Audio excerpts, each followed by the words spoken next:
Hey guys, it's Cece, and today is Wednesday, and you know what that means. I'm assuming you know what that means. I hope you know what that means. It means it is Top 5 Wednesday. So as usual, Top 5 Wednesday was created by Lainey at Ginger Reads Lainey, and I will leave the link to her channel and to the Goodreads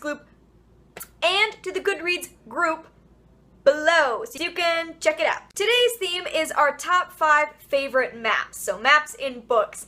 And I was up last night thinking about this, and basically what I did was I pulled every fantasy book that I own off my shelf as I tried to remember which one had maps.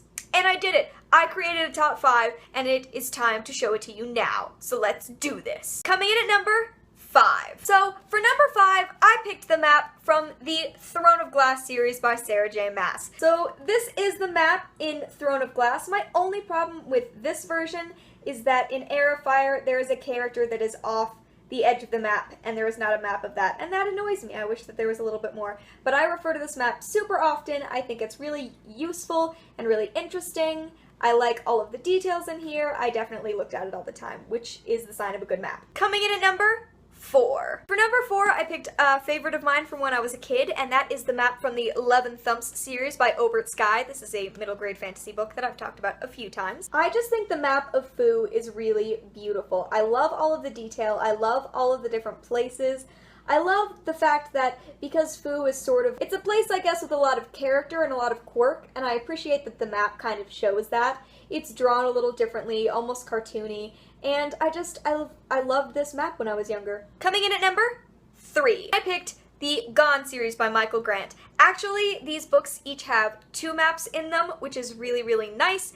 So I'll just show you both of them. So first up in Gone, you always get a Perdido Beach, which is where most of the kids live in Gone when all of the parents disappear. And it's really nice because this is a very detailed depiction, and you can always tell where everyone is by flipping back to this. But then I also love the bigger map of the phase in general. This is the whole diameter of the phase, which is where all of the kids are trapped and gone within this weird bubble. Because they spend most of their time in Perdido Beach, which is down here, they need a more detailed description, but they do move around a lot, so I love the shape of this map, I love the ocean part of it, I love that it completely cuts off around the edges. I just think this is a really cool map and definitely useful when I was reading. Coming in at number 2. For number 2, I picked the map from The Inheritance Cycle by Christopher Paolini, because if there is a series that I used a map on more than any other, it is definitely The Inheritance Cycle. So one of the things that's really cool about this map is that it's actually on the end pages, on the end pages of the books, which I think is really awesome.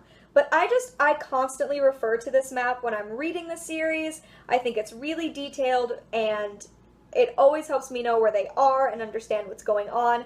I use this map constantly, which is why I thought of it immediately when I thought of this challenge. But I love the detail, I love how beautiful this is, and I love how big they let it be with these 2 pages on these end pages. And finally, number 1. So first, I just want to say that if I had my copy of The Hobbit here with me at home instead of at school, The Hobbit would have definitely been on this list.